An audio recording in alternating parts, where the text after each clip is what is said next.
Assalamualaikum warahmatullahi wabarakatuh. Halo teman-teman, kembali lagi kita di channel YouTube Yayasan Insan Cipta Medan dengan mata kuliah Pendidikan Kewarganegaraan kelas PGMI 4 dengan dosen pembimbing Bapak Dr. Muhammad Kaulan Karima MPD. Nah, kami di sini akan membahas materi tentang konsep kewarganegaraan dari kelompok 4. Yang pertama ada Nurul Fadilah Nasution, yang kedua Bella Az-Zahra, yang ketiga Fitriana Daulay, dan yang keempat Muhammad Zaki Labib.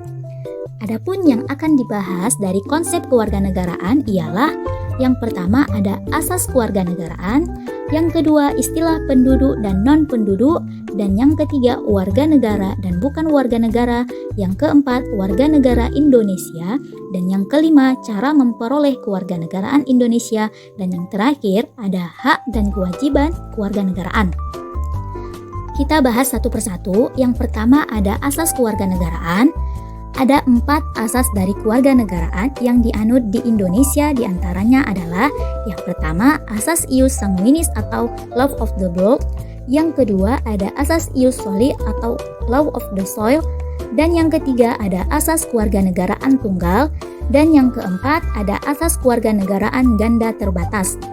Yang pertama ada asas ius sanguinis. Dikutip dari Undang-Undang Nomor 12 Tahun 2006, asas ius sanguinis adalah asas yang menentukan kewarganegaraan seseorang berdasarkan keturunan dan bukan negara tempat kelahirannya.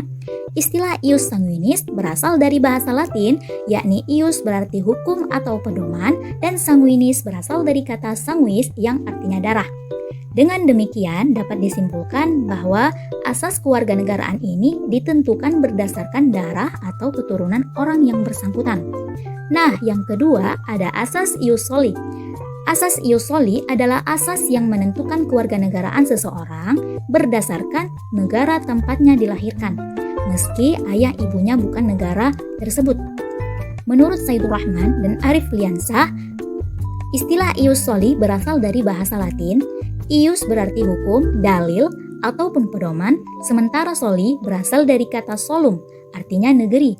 Jadi, asas ius soli merupakan pedoman kewarganegaraan yang didasarkan pada tempat atau daerah kelahiran seseorang. Yang ketiga, ada asas kewarganegaraan tunggal. Asas kewarganegaraan tunggal adalah asas yang menentukan satu kewarganegaraan bagi tiap orang. Asas kewarganegaraan tunggal merupakan asas yang menentukan bahwa hanya ada satu kewarganegaraan bagi tiap orang. Jadi, seseorang hanya bisa memiliki satu kewarganegaraan saja. Dan yang terakhir, ada asas kewarganegaraan ganda. Asas kewarganegaraan ganda terbatas adalah asas yang menentukan kewarganegaraan ganda bagi anak-anak sesuai ketentuan yang telah diatur dalam undang-undang. Asas ini menentukan kewarganegaraan ganda bagi anak-anak yang belum dewasa, yakni yang belum berusia 18 atau belum pernah menikah. Hal tersebut sifatnya merupakan pengecualian dengan berbagai pertimbangan bahwa anak-anak masih belum dewasa yang secara yuridis dianggap belum memiliki kecakapan dalam lalu lintas hukum. Nah, masuk kita ke pembahasan yang kedua, ada istilah penduduk dan non-penduduk.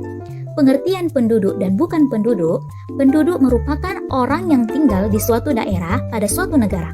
Orang itu umumnya tinggal dalam jangka waktu yang panjang, bahkan bisa mencapai puluhan tahun. Sedangkan bukan penduduk adalah orang yang tinggal di suatu daerah pada suatu negara dalam jangka waktu tertentu, biasanya untuk berwisata, melanjutkan studi, atau melakukan perjalanan dinas. Perbedaan penduduk dan bukan penduduk terletak pada hak dan kewajiban yang berbeda antar keduanya. Mengingat penduduk merupakan bagian dari sebuah negara, maka hak dan kewajiban baik wajib dijalankan selama ia masih menjadi bagian dari negara tersebut. Contoh hak dan kewajiban penduduk: hak mendapatkan pendidikan dan pekerjaan yang layak, kewajiban membayar pajak. Sedangkan bukan penduduk bukanlah bagian langsung dari sebuah negara. Jadi, hak dan kewajibannya lebih ringan, serta tetap bisa dijalankan dan dimiliki selama ia menempati suatu negara. Contoh, hak dan kewajiban bukan penduduk adalah hak tinggal sementara di suatu daerah dengan keamanan dan kenyamanan yang terjamin. Kewajibannya berperilaku baik sesuai norma yang berlaku di negara. Selain hak dan kewajiban, tempat tinggal resmi alias domisili juga merupakan hal yang penting yang membedakan penduduk dan bukan penduduk. Pada dasarnya, penduduk memiliki tempat tinggal resmi dan bisa menempatinya dalam jangka waktu yang panjang, bahkan permanen. Sedangkan bukan penduduk hanya tinggal sementara di suatu tempat tinggal yang tentunya bukan atas namanya. Bukan penduduk tidak bertujuan untuk menetap di suatu negara dalam jangka waktu yang panjang. Masuk kita ke pembahasan yang ketiga, yaitu ada warga negara dan bukan warga negara Indonesia. Kata warga negara merupakan terjemahan dari kata bahasa Inggris citizen yang memiliki arti warga negara, sesama penduduk dan orang setanah air. Adapun dilihat dari hubungannya dengan kekuasaan pemerintah negara tersebut, seseorang dapat dikatakan sebagai warga negara dan bukan warga negara karena alasan-alasan berikut. Yang pertama, disebut warga negara bila seseorang berdasarkan hukum adalah merupakan anggota dari wilayah negara yang bersangkutan dengan memiliki status kewarganegaraan asli maupun keturunan asing. Disebut bukan warga negara bila seseorang berdasarkan hukum merupakan anggota dari wilayah negara yang bersangkutan tetapi tunduk pada kekuasaan pemerintah negara lain. Contoh, duta besar dan konsuler negara lain yang ada di Indonesia. Dan yang keempat ada warga negara Indonesia. Warga negara Indonesia tercantum dalam pasal 26 Undang-Undang Negara Republik Indonesia tahun 1945, yaitu warga negara Indonesia ialah orang-orang bangsa Indonesia asli dan orang-orang bangsa lain yang disahkan dengan undang-undang sebagai warga negara. Yang kedua, penduduk ialah warga negara Indonesia dan orang asing yang bertempat di Indonesia. Yang ketiga, hal-hal mengenai warga negara dan penduduk diatur dengan undang-undang. Dengan demikian, dapat disimpulkan bahwa warga negara Indonesia adalah orang Indonesia asli, yaitu orang-orang yang ada di zaman pemerintahan Belanda termasuk dalam golongan bumi putri. Yang kelima, ada cara memperoleh kewarganegaraan Indonesia. Syarat memperoleh kewarganegaraan berdasarkan ketentuan pasal 9 Undang-Undang Kewarganegaraan. Syarat-syarat yang harus dipenuhi untuk dapat memperoleh kewarganegaraan Indonesia adalah sebagai berikut. Yang pertama, telah berusia 18 tahun atau sudah kawin. Yang kedua, pada waktu mengajukan permohonan sudah bertempat tinggal di wilayah negara Republik Indonesia paling singkat 5 tahun berturut-turut atau paling singkat 10 tahun tidak berturut-turut. Dan yang ketiga ada sehat jasmani dan rohani. Yang keempat dapat berbahasa Indonesia serta mengakui dasar negara Pancasila dan Undang-Undang Dasar Negara Republik Indonesia tahun 1945. Yang kelima, tidak pernah dijatuhi pidana karena melakukan tindak pidana yang diancam dengan pidana penjara 1 tahun atau lebih.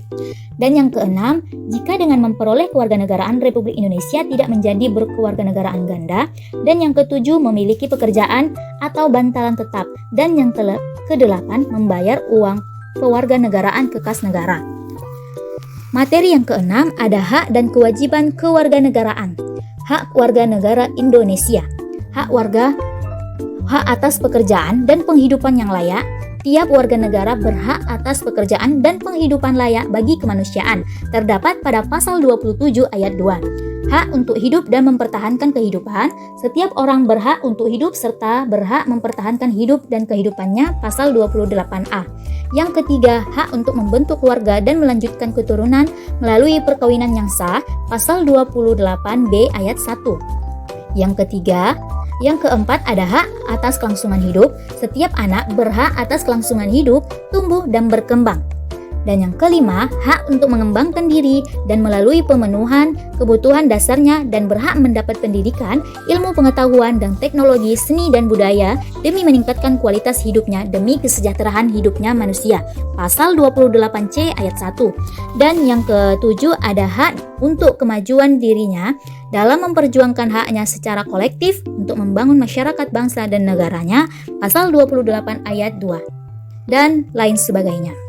Adapun kewajiban warga negara Indonesia, wajib menaati dan hukum menaati dan hukum pemerintahan. Pasal 27 ayat 1 Undang-Undang 1945 berbunyi, segala warga negara bersamaan kedudukannya di dalam hukum dan pemerintahan dan wajib menjunjung hukum dan pemerintahan itu dengan tidak ada kecualinya. Yang kedua, wajib ikut serta dalam upaya pembelaan negara. Pasal 27 ayat 3 Undang-Undang 1945 menyatakan setiap warga negara berhak dan wajib ikut serta dalam upaya pembelaan negara. Yang ketiga, wajib menghormati hak asasi manusia orang lain. Pasal 28J ayat 1 mengatakan setiap orang wajib menghormati hak asasi manusia orang lain. Mungkin hanya itu yang dapat kami paparkan dari materi kami yang berjudul konsep kewarganegaraan. Kurang lebihnya kami dari kelompok 4 mohon maaf apabila ada kata-kata yang salah. Semoga dapat bermanfaat bagi yang menontonnya. Terima kasih telah menonton video kami. Kami akhiri. Assalamualaikum warahmatullahi wabarakatuh.